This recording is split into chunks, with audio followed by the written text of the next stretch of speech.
If you asked me to describe my life a year ago, I would have used one word: perfect. Everything was falling into place like the fairy tales promised they would. I was 29, running my own event planning business, and in 2 days, I was marrying the love of my life, Ethan Carter. Ethan was everything I ever dreamed of in a partner: tall, charming, successful. But more importantly, he made me feel seen. He remembered my coffee order. He sent flowers for no reason. He made a life with him seem easy. The day before the wedding was a whirlwind. Family flying in, last-minute fittings, rehearsal dinners. I floated through it all, tucked in a happy bubble I never wanted to pop. At my bachelorette party, my best friend Jenna clinked glasses with me and joked, "You sure you know everything about him? You guys moved fast." We all laughed it off. Of course I knew him. Of course he loved me. Doubts didn't exist in the world we were building. Or so I thought. That night I couldn't sleep. Not because I was nervous, because I was excited, giddy, really, about becoming his wife. I padded quietly around our suite, rearranging things that didn't need rearranging. And then I heard it. A buzz. Ethan's phone lit up on the nightstand. He must have left it behind in all the excitement of the day. At first, I wasn't going to look. I never snooped. We trusted each other. But something about the way his phone kept buzzing, like it was urgent. I picked it up. And that's when I saw the message. "I can't believe you're going through with it. You promised me." My stomach dropped so fast I had to sit down. Fingers trembling, I unlocked his phone, a password I knew by heart, and scrolled. One message became 2. 2 became 20. Photos. Long, late-night conversations. Promises he made, not to me, but to her. Her name was Sophie. She wasn't a random one-night stand. She believed she was the woman he loved. She had no idea about me.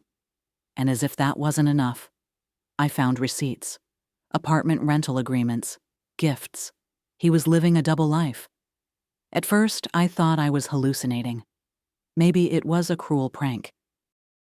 I sat there, alone, in the darkness, while my entire world unraveled. I thought about canceling everything, running, screaming. I thought about pretending I didn't know, going through with the wedding, lying to everyone, lying to myself. At 3 a.m., Jenna found me sitting on the bathroom floor, still in my bridesmaid robe, clutching Ethan's phone like a grenade. When I showed her the messages, she didn't say "I told you so." She just wrapped me in a hug and whispered, "You don't have to do this. You don't have to marry him." But I kept thinking about the guests, the money, the expectations, the shame. How could I blow up my life now? How could I not? The next morning, I put on the dress. I let the makeup artist powder my tear-swollen face. I smiled for the cameras, because I had made a decision. If he wanted to play pretend, I would too, until I was ready.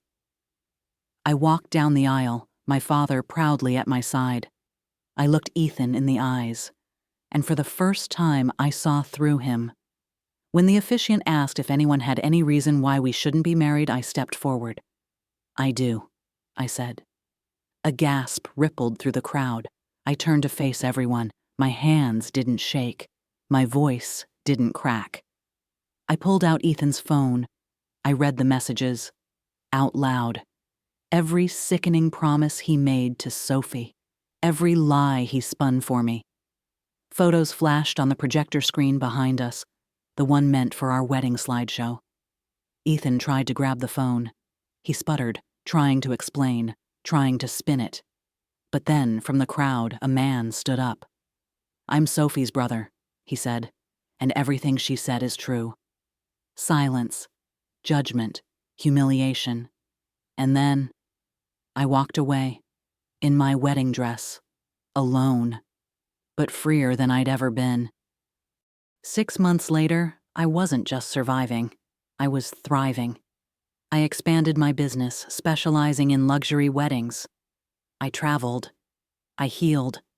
I found parts of myself I had forgotten trying to become Ethan's perfect woman. Love didn't scare me anymore. But needing someone? Depending on someone? That would never happen again. One evening, sipping coffee at a bookstore, a man bumped into me, knocking my books to the floor.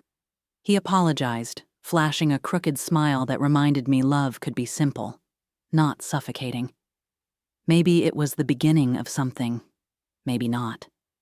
For the first time, I didn't need the answer. Because the happiest ending wasn't marrying Ethan.